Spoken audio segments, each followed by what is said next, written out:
Vijayanagara channel ವೀಕ್ಷಕರಿಗೆ ನಮಸ್ಕಾರ. ವಿಜಯನಗರ ವಾರ್ತೆಗಳಿಗೆ ಸ್ವಾಗತ. ಮುಖ್ಯಾಂಶಗಳು.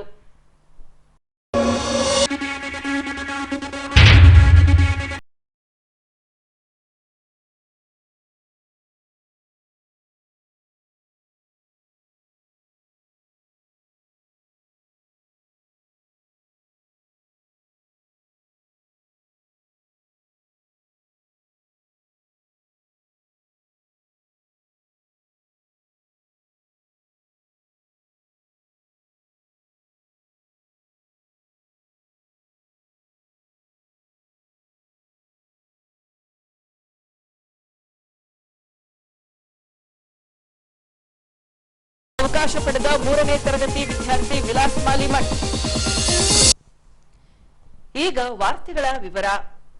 ಕರ್ನಾಟಕ ರಾಜ್ಯ ಸರ್ಕಾರದ ಆದೇಶದಂತೆ ಸ್ಥಳೀಯ ಸಂಸ್ಥೆಗಳಿಂದ ಈ ಖಾತಾ ಅಭಿಯಾನ ನಡೆಸಿ ಸ್ಥಳದಲ್ಲೇ ಅರ್ಜಿಗಳನ್ನು ಸ್ವೀಕರಿಸಿ ಆಸ್ತಿ ಪ್ರಮಾಣ ಪತ್ರ ನೀಡಲಾಗುತ್ತದೆ. ಈ ಭಾಗವಾಗಿ 7ನೇ ವಾರ್ಡ್ನಲ್ಲಿ ನಗರಸಭೆಯಿಂದ ಈ ಖಾತಾ ಅಭಿಯಾನ ನಡೆಸಲಾಗಿದೆ. ಹೀಗೆ 7ನೇ ವಾರ್ಡ್ ಎಂಪಿ ಪ್ರಕಾಶ್ ನಗರದ ಟೀಚರ್ಸ್ ಕಾಲೋನಿಗೆ ಆಗಮಿಸಿದ ನಗರಸಭಾ ಅಧ್ಯಕ್ಷರು, ಪೌರಾಯುಕ್ತರು ಹಾಗೂ ಅಧಿಕಾರಿಗಳು ಇಲ್ಲಿನ ನಿವಾಸಿಗರಿಂದ ಅರ್ಜಿಗಳನ್ನು ಸ್ವೀಕರಿಸಿ ಆಸ್ತಿಗೆ ಸಂಬಂಧಿಸಿದ ಬಿ ಖಾತೆಗಳನ್ನು ಸ್ಥಳದಲ್ಲೇ ನೀಡಿದರು. ಇನ್ನು ದಿನಾಂಕ 24ರಿಂದ ನಗರಸಭೆಯ ಕಚೇರಿಯಲ್ಲಿ ಪ್ರತ್ಯೇಕ ಕೇಂದ್ರ ತೆರೆದು ಅಲ್ಲಿ ಅರ್ಜಿಗಳನ್ನು ಸ್ವೀಕರಿಸಿ ಬಿ ಖಾತೆಗಳನ್ನು ನೀಡಲಾಗುವುದೆಂದು ಪೌರಾಯುಕ್ತರು ಈ ವೇಳೆ ತಿಳಿಸಿದ್ದಾರೆ. ನಮಸ್ಕಾರ. ಈ ದಿನ ಮಾನ್ಯ ಜಿಲ್ಲಾಧಿಕಾರಿ, ಮಾನ್ಯ ಶಾಸಕರು ಮತ್ತು ನಮ್ಮ ನಗರಸಭೆಯ ಎಲ್ಲ ಸದಸ್ಯರ ಇಚ್ಛೆಯಂತೆ ಸರ್ಕಾರದ ಆದೇಶದಂತೆ ಬಿ ಎಕ್ಸ್ಟ್ರಾಕ್ಟ್ ಅನ್ನು ಮನೆ ಮನೆಗೆ ತಲುಪಿಸುವಂಥ ಜವಾಬ್ದಾರಿ ನಮ್ಮ ನಗರಸಭೆ ಮೇಲೆ ಹೊರಿಸಿದ್ದಾರೆ. ಆ ಸರ್ಕಾರದ ಆದೇಶದ ಅನ್ವಯ ಇವತ್ತು ಬಹುದಿನಗಳ ಬೇಡಿಕೆ ಟೀಚರ್ಸ್ ಕಾಲೋನಿ ಎಲ್ಲ ಶಿಕ್ಷಕ ವರ್ಗದವರು ನಮಗೆ ಒತ್ತಡ, ನಮ್ಮ ಗೆರೆಗೆ ಬೇಗ ಮಾಡಿ ಅಂತ ಅವರ ಆಸೆಯಂತೆ ಇವತ್ತು ಟೀಚರ್ಸ್ ಕಾಲೋನಿಯಲ್ಲಿ ಬಿ ಖಾತಾ ಮೇಳವನ್ನು ಆಯೋಜಿಸಿದ್ದೀವಿ. ಅರೌಂಡ್ ಇಲ್ಲಿ 300ರಿಂದ 350 ಆಲ್ರೆಡಿ ಎಲ್ಲ ಮನೆಗಳಾಗಿದೆ, ಕೆಲವೊಂದು ನಿವೇಶನಗಳಿದೆ. ಸದರಿ ಎಲ್ಲವನ್ನು ಸ್ಥಳದಲ್ಲೇ ವಿತರಿಸಬೇಕು ಅಂತ ಉದ್ದೇಶದಿಂದ ಸಾರ್ವಜನಿಕರಿಗೆ 3-4 ದಿವಸ ಹಿಂದೆನೇ ಮಾಹಿತಿ ನೀಡಿ ಇವತ್ತು ಬಿ ಖಾತಾ ಮೇಳವನ್ನು ಆಯೋಜಿಸಿದ್ದೀವಿ. ಇದನ್ನು ಸದುಪಯೋಗವನ್ನು ಪಡ್ಕೊಬೇಕು. ಅದೇ ರೀತಿ ಸೋಮವಾರ ನಾವು ಬಿ ಖಾತಾಗೋಸ್ಕರ ಒಂದು ಸಪ್ರೇಟ್ ಕೌಂಟರನ್ನು ನಗರಸಭೆಯಲ್ಲಿ ತೆಗೆದಿರ್ತೀವಿ. ಅಲ್ಲಿ ಬಂದು ತಾವು ಮುಕ್ತವಾಗಿ ಅರ್ಜಿ ಹಾಕೋಗಿ ನಂತರ ನಾವು ನಿಮ್ಮ ಮನೆಗಳಿಗೆ ಬಿ ಖಾತಾವನ್ನು ಕಳಿಸ್ಕೊಡ್ತೇನೆ. ನಿಗದಿತವಾದ ಶುಲ್ಕವನ್ನು ಕಟ್ಟಿ ನೀವು ಅರ್ಜಿ ಹಾಕಿದ್ರೆ ನಿಮ್ಮ ಮನೆಗೆ ಅಂಚೆ ಮುಖಾಂತರ ನಾವು ಬಿ ಖಾತಾವನ್ನು ಕಳಿಸ್ಕೊಡ್ತೀವಿ. ಯಾರು ಮಧ್ಯವರ್ತಿಗಳ ದುಡ್ಡು ಕೊಟ್ಟು ದುಡ್ಡನ್ನು ಕಳೆದುಕೊಳ್ಬಾರ್ದು. ನಗರಸಭೆ ಮುಕ್ತವಾಗಿದೆ, ಸಾರ್ವಜನಿಕ ಸ್ನೇಹಿಯಾಗಿದೆ. ಇದನ್ನೆಲ್ಲರೂ ಸದುಪಯೋಗ ಪಡಿಸ್ಕೊಬೇಕು ಅಂತ ಈ ಸಂದರ್ಭದಲ್ಲಿ ಕೇಳ್ಕೊಂತೀನಿ. ಇನ್ನು ನಮಗೆ ಬಿ ಖಾತೆಯ ಬದಲಾಗಿ ಎ ಖಾತೆ ನೀಡಬೇಕೆಂದು ಇಲ್ಲಿನ ನಿವಾಸಿಯೊಬ್ಬರು ಪೌರಾಯುಕ್ತರಲ್ಲಿ ಕೋರಿಕೊಂಡಿದ್ದಾರೆ. ಎಲ್ಲರಿಗೂ ನಮಸ್ಕಾರ. ಈಗೆಲ್ಲ ಸಾಹೇಬರು ಹೇಳಿದಂತೆ ಈ ಮೊದಲು ಅಧಿಕೃತ ಬಡಾವಣೆ ಅಂತೇಳಿ ಅಧಿಕೃತವಾದಂತಹ ಒಂದು ಫಾರಂ 3 ಏನು ಕೊಟ್ಟಿದ್ರು, ಇವತ್ತಿನಿಂದ ಅನಧಿಕೃತ ಅಂತಕ್ಕಂಥ ಒಂದು ಹೊಸ ಟೈಟಲ್ ನಮಗೆಲ್ಲರಿಗೂ ಸಿಗ್ತಾ ಇದೆ. ಅದರ ಉದ್ದೇಶ ಒಂದು 40-60% ಲಾಭಗಳು ಸಿಕ್ಕಿದಾವೆ, ಇಲ್ಲ ಅನ್ನಂಗಿಲ್ಲ. ಖರೀದಿ ಮತ್ತು ಮಾರಾಟಕ್ಕೆ ಮುಕ್ತ ಅವಕಾಶ ಇದೆ, ಮತ್ತು ಮಾರ್ಟ್ಗೇಜ್ ಲೋನ್ ತೆಗೆದುಕೊಳ್ಳೋಕ್ಕೆ ಅವಕಾಶ ಇದೆ. ಆದರೆ ಈ ಹೌಸಿಂಗ್ ಲೋನ್ ಅಂತೇಳಿ 8.4% ಏನು ಕಡಿಮೆ ದರದಲ್ಲಿ ಖಾತಾ ಹೇಗೆ ಏನು ಸಿಗ್ತತ್ತೋ ಸೌಲಭ್ಯ, ಆ ಸೌಲಭ್ಯದಿಂದ ನಾವು ವಂಚಿತರಾಗ್ತೀವಿ. ಯಾಕೆ ಅಂತ ಹೇಳಿದ್ರೆ ಈಗಾಗಲೇ ಸ್ಪಷ್ಟೀಕರಣ ಕೊಟ್ಟ ಹಾಗೆ ಮುನ್ಸಿಪಲ್ ಅಥಾರಿಟೀಸು ಅಥವಾ ಹೂಡಾ ಅಥಾರಿಟೀಸು ನಮಗೆ ಮನೆ ಕಟ್ಟಲಿಕ್ಕೆ ಪರ್ಮಿಷನ್ ಯಾವ ಕಾರಣಕ್ಕೂ ಕೊಡೋದಿಲ್ಲ ಅಂತ ಅವರು ಹೇಳ್ತಾ ಇದ್ದಾರೆ. ಅವ್ರು ಕೊಡೋಲ್ಲ ಅಂದಾಗ ಬ್ಯಾಂಕ್ನವರು ನಮಗೆ ಸಾಲ ಸೌಲಭ್ಯಗಳು ಕೊಡೋದಿಲ್ಲ. ಅದು 8.4% ಹೌಸಿಂಗ್ ಲೋನ್ ಅಂತಕ್ಕಂಥದ್ದು. ಮಾರ್ಟ್ಗೇಜ್ ಲೋನ್ ಕೊಡ್ತಾರಂತೆ, 10.4% ಆಗ್ಬೋದು. ಅದು ಈ ಒಂದು ಸೌಲಭ್ಯದಿಂದ ನಾವು ವಂಚಿತರಾಗ್ತೀವಿ. ನಮಗೆ ಇಲ್ಲಿ ಇರ್ತಕ್ಕಂಥವ್ರು ಎಲ್ಲ ಬಡ ಜನರು, ಶಿಕ್ಷಕರ ಕಾಲೋನಿ ಅಂತ ಹೇಳಿದ್ರೆ ಇಲ್ಲಿ ಬಡವರೇ ಜಾಸ್ತಿ ಇದ್ದೀವಿ. ಆದ ಕಾರಣ ಮುಂಬರುವ ಕೆಲವೇ ದಿನಗಳಲ್ಲಿ ಈ ಬಿ ಖಾತಾವನ್ನು ತೆಗೆದುಹಾಕಿ ಎ ಖಾತಾವನ್ನು ಕೊಟ್ಟು ನಮ್ಮೆಲ್ಲರನ್ನೂ ಒಂದು ರೀತಿಯಿಂದ ಒಂದು ಒಳ್ಳೆಯ ದಾರಿ ತೋರಿಸ್ಬೇಕು ತಾವೆಲ್ಲಗಳು ಅಧಿಕಾರಿಗಳು. ಈ ನಿಟ್ಟಿನಲ್ಲಿ ತಾವು ಪ್ರಾಮಾಣಿಕವಾದ ಪ್ರಯತ್ನ ಮಾಡ್ತಾರೆ ಅಂತೇಳಿ ನಂಬಿ ನಾನು 2 ಮಾತುಗಳನ್ನು ಮುಗಿಸ್ತೇನೆ. ಎಲ್ಲರಿಗೂ ಧನ್ಯವಾದಗಳು. ವಿಜಯನಗರ ಜಿಲ್ಲಾ ಮಡಿವಾಳರ ಕ್ಷೇಮಾಭಿವೃದ್ಧಿ ಸಂಘದಿಂದ ಕುಲದೈವ ಮಡಿವಾಳ ಮಾಚಿದೇವರ ಜಯಂತಿಯನ್ನ ಕೈಗೊಳ್ಳಲಾಗಿತ್ತು. ಈ ಭಾಗವಾಗಿ ತೆರೆದ ವಾಹನದಲ್ಲಿ ಮಾಚಿದೇವರ ಭಾವಚಿತ್ರವನ್ನಿರಿಸಿ ಸಕಲ ವಾದ್ಯಗೋಷ್ಠಿಗಳೊಂದಿಗೆ ಸಣ್ಣಕ್ಕಿ ವೀರಭದ್ರೇಶ್ವರ ದೇವಸ್ಥಾನದಿಂದ ಪ್ರಮುಖ ಬೀದಿಗಳ ಮೂಲಕ ಹಂಪಿ ರಸ್ತೆ ಶಿವರಾಮಾವಧೂತರ ಮಠದವರೆಗೆ ಮೆರವಣಿಗೆ ನಡೆಸಲಾಗಿದೆ.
ದಿನಾಂಕ 28ರಿಂದ ಐತಿಹಾಸಿಕ ಹಂಪಿ ಉತ್ಸವ ನಡೆಯಲಿದೆ. ಈ ಭಾಗವಾಗಿ ಮುಖ್ಯ ವೇದಿಕೆ ಸೇರಿದಂತೆ ಒಟ್ಟು 5 ವೇದಿಕೆಗಳ ಸಿದ್ಧತಾ ಕಾರ್ಯ ಬಹುತೇಕವಾಗಿ ಮುಕ್ತಾಯದ ಹಂತ ತಲುಪಿವೆ. ಹೌದು, ಈ ಬಾರಿಯ ಹಂಪಿ ಉತ್ಸವದಲ್ಲಿ 5 ವೇದಿಕೆಗಳನ್ನ ಸಾಂಸ್ಕೃತಿಕ ಕಾರ್ಯಕ್ರಮಗಳನ್ನ ನಡೆಸಲಾಗುತ್ತಿದೆ. ಈ ಭಾಗವಾಗಿ ಹಂಪಿಯ ಎಂಪಿ ಪ್ರಕಾಶ್ ನಗರಕ್ಕೆ ತೆರಳುವ ತಿರುವಿನಲ್ಲಿ ಬರುವ ವಿಶಾಲವಾದ ಪ್ರದೇಶದಲ್ಲಿ ಮುಖ್ಯ ವೇದಿಕೆಯ ಕಾರ್ಯ ಭರದಿಂದ ಸಾಗಿದೆ. ದಿನಾಂಕ 25ರೊಳಗೆ ವೇದಿಕೆ ಸಿದ್ಧತಾ ಕಾರ್ಯವನ್ನ ಮುಕ್ತಾಯಗೊಳಿಸಲಾಗುವುದೆಂದು ವೇದಿಕೆ ನಿರ್ಮಾಣದ ಮುಖ್ಯಸ್ಥರು ತಿಳಿಸಿದ್ದಾರೆ.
ಸರ್, ಈಗ ಹಂಪಿ ಉತ್ಸವ 28ನೇ ತಾರೀಕಿಗೆ ಇದೆ.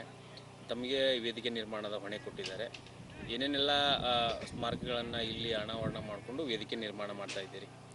ಸರ್, ನಾವು ಕಮಲ ಮಹಲ್ ಮತ್ತು ಅದ್ರ ಕೆಳಗೆ ಸಪ್ತ ಸಂಚಾರದ ಮಂಟಪ, ಅದರ ಅಕ್ಕಪಕ್ಕದಲ್ಲಿ ನಾವು ರಾಣಿಯ ಸ್ನಾನಗೃಹಗಳು ಮತ್ತು ಅಂಜನಾದ್ರಿ ಬೆಟ್ಟದ ಆಂಜನೇಯ ಹಾಗೂ ಸಾಸಿವೆ ಕಾಳು ಗಣೇಶ ಮತ್ತು ಕಲ್ಲಿನ ತೇರು, ಇದನ್ನೆಲ್ಲ ಒಂದು ನಾವು ಕಾನ್ಸೆಪ್ಟ್ನ ಒಂದು ಒಂದು ಕೊಲಾಜ್ ಮಾಡಿ ನಾವು ಒಂದು ಸ್ಟೇಜ್ನ ನಿರ್ಮಾಣ ಮಾಡ್ತಾ ಇದ್ದೇವೆ.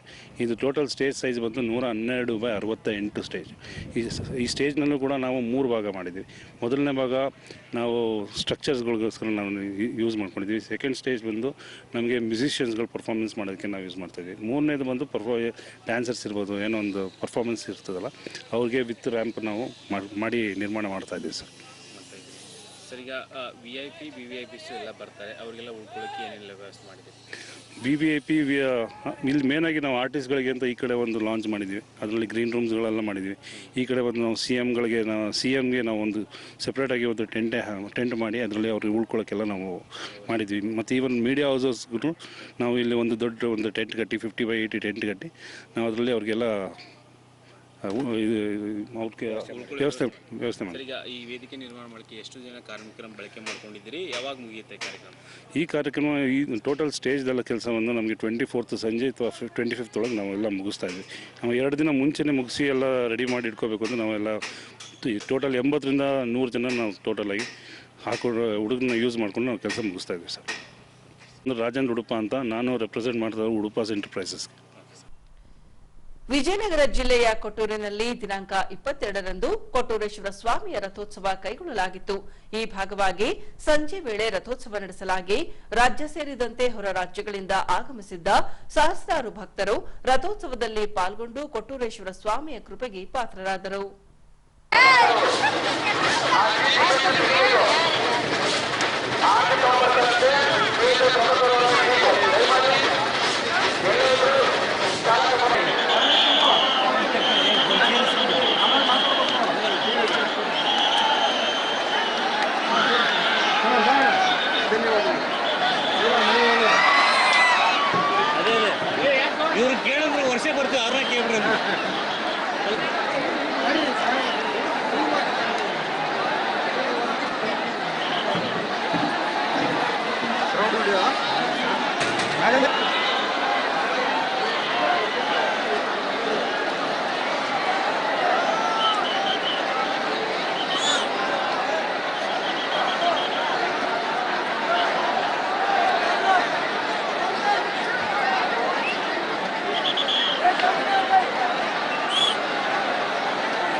ಲಾಸ್ಟಿಗೆ ಬಂದು ಇಷ್ಟು ಇದು ಬರುತ್ತೆ ಜಾಗ ರಿಸರ್ವೇಷನ್ ಮಾಡಿ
ಕಣ್ಣಿಗೆ ಬಟ್ಟೆ ಕಟ್ಟಿಕೊಂಡು ವಸ್ತುಗಳನ್ನು ಸ್ಪರ್ಶ ಮಾಡುವ ಮೂಲಕ ಅದರ ಬಣ್ಣ, ಅಕ್ಷರ ಗುರುತಿಸುವಿಕೆ ಸೇರಿದಂತೆ ಭಾವಚಿತ್ರದಲ್ಲಿರುವ ಹೆಸರನ್ನ ಹೇಳುವಂತಹ ಕಲೆಗೆ ಗಾಂಧಾರ ವಿದ್ಯೆ ಎಂದು ಕರೆಯಲಾಗುತ್ತದೆ.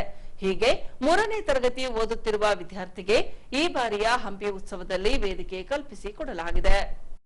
ಹೌದು, ಹೊಸಪೇಟೆ ನಗರದ ಟಿಎಂಎಇ ದಯಾನಂದ್ ಆಂಗ್ಲೋ ವೇದಿಕ್ ಶಾಲೆಯಲ್ಲಿ 3ನೇ ತರಗತಿಯಲ್ಲಿ ವಿದ್ಯಾಭ್ಯಾಸ ಮಾಡುತ್ತಿರುವ ಎಂಎನ್ ವಿಲಾಸ್ ಮಾಲಿಮಠ್ ಎಂಬ ವಿದ್ಯಾರ್ಥಿ ತನ್ನ ತಂದೆ ತಾಯಿಯೊಂದಿಗೆ ಜಿಲ್ಲಾಧಿಕಾರಿಗಳ ಕಾರ್ಯಾಲಯಕ್ಕೆ ಆಗಮಿಸಿ ಕಣ್ಣಿಗೆ ಬಟ್ಟೆ ಕಟ್ಟಿಕೊಂಡು ಗಾಂಧಾರ ವಿದ್ಯೆಯನ್ನ ಪ್ರದರ್ಶಿಸಿದ್ದಾನೆ. ಇದನ್ನು ನೋಡಿದ ಜಿಲ್ಲಾಧಿಕಾರಿ ಎಂಎಸ್ ದಿವಾಕರ್ ಅವರು ಆಶ್ಚರ್ಯಚಕಿತರಾಗಿ ಈ ಬಾರಿಯ ಹಂಪಿ ಉತ್ಸವದಲ್ಲಿ ವೇದಿಕೆ ಕಲ್ಪಿಸಿಕೊಡಲಾಗುವುದೆಂದು ತಿಳಿಸಿದ್ದಾರೆ.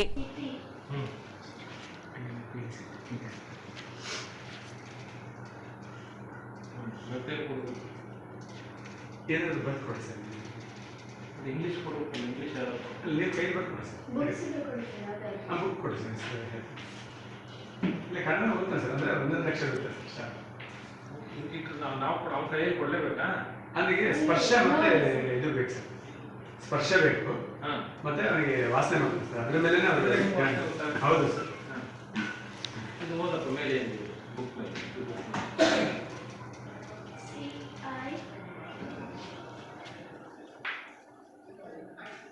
VIN LIST of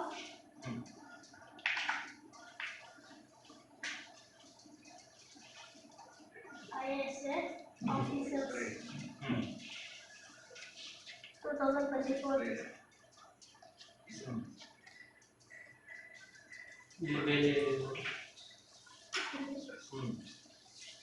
Government of Karnataka. Symbol ಯಾವುದು? ಈ ಕಡೆ ಕರ್ನಾಟಕ ರೆಡ್ ಕಲರ್ ಅಷ್ಟೇ ಸಿಂಬಲ್ ಗೊತ್ತಿಲ್ಲ. ಇದು ಯಾವ ಸಿಂಬಲ್, ಯಾವ ಕಲರ್ ಇದೆ? ಸಿಂಬಲ್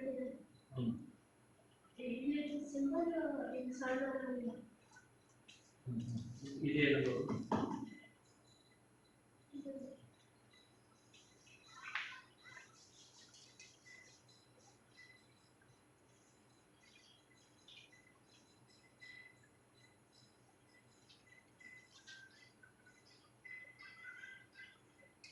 ಬೆಂಗಳೂರು ಹೆಸರು ಕರ್ನಾಟಕ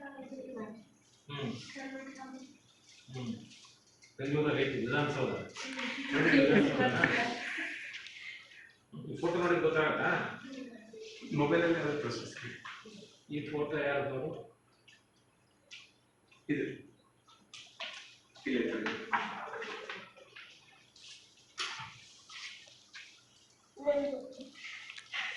ನಂದಿದೆ ಫೋಟೋದು ಕೆಳಗಡೆದು ಅವ್ರ ಹೆಸರಲ್ಲಿ ಏನು ಬರೆದಿದ್ರು ಓದು. ಇಲ್ಲಿ ಈ ಕಡೆ ದಿವ್ಯಾ PRADHUGRJ. ಮೇಲೆ ನೋಡಿ ಹೇಳಕ್ಕಾಗಲ್ವಾ? ಬುಕ್ಸ್ ನೋಡಲೇಬೇಕು. ಸ್ಪರ್ಶ ಅಥವಾ ವಾಸನೆ ಕಾಣ್ತದೆ. ಶಬ್ದ ಸ್ಪರ್ಶ ಇದು ನೀವು ನೋಟ್ಸ್ ಬೇಕಾದ್ರೆ ಕೊಡಿ ಸರ್. ಅದರಲ್ಲಿ ಬೇಕಾದ್ರೆ ಕಲರ್ಸ್ ಯಾವುದಿದೆ, ಆಮೇಲೆ ಅದರದ್ದು ಈವನ್ ನಂಬರ್ಸ್ ಹಾಕಿ ಸರ್. ಇದು ತಗೊಳ್ಳಿ.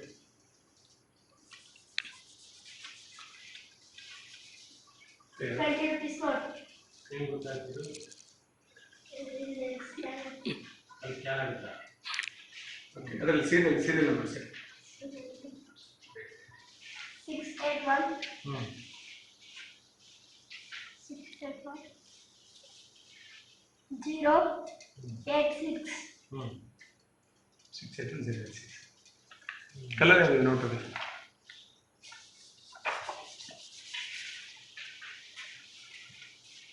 ಎಲ್ಲೋ ಅಲ್ಲೇ ಮಾಡೋದು. ಆಯ್ತು, ಓಕೆ, ಓಪನ್ ಮಾಡಿ ಸರ್. ಒಬ್ಬ ಮಗು ಬಂದು ಗಾಂಧಾರ ಕಲೆಯನ್ನು ನಮ್ಮಲ್ಲಿ ತೋರಿಸಿ ಹೋಗಿದೆ.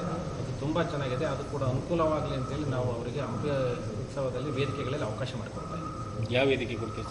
ಅಲ್ಲಿ ಪರಿಶೀಲನೆ ಮಾಡಿ ಆ ಕಮಿಟಿನಲ್ಲಿ ಯಾವುದು ಒಳ್ಳೆಯ ವೇದಿಕೆ ಇದೆ ಆ ವೇದಿಕೆಗೆ, ಜಾಸ್ತಿ ಜನ ಇರೋ ವೇದಿಕೆಗೆ ಅವಕಾಶ ಮಾಡ್ತೀವಿ.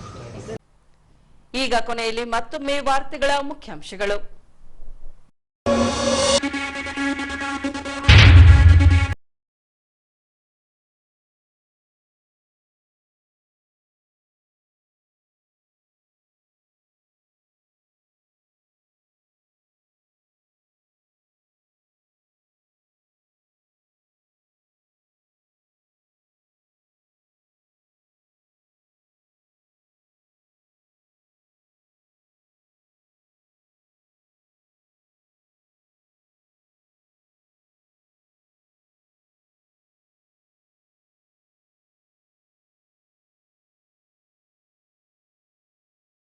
ಪಡೆದ 3ನೇ ತರಗತಿ ವಿದ್ಯಾರ್ಥಿ ವಿಲಾಸ್ ಮಾಲಿಮಠ್. ಇಲ್ಲಿಗೆ ವಾರ್ತಾ ಪ್ರಸಾರ ಮುಕ್ತಾಯವಾಯಿತು. ವಂದನೆಗಳೊಂದಿಗೆ ನಯನ ಉಮೇಶ್.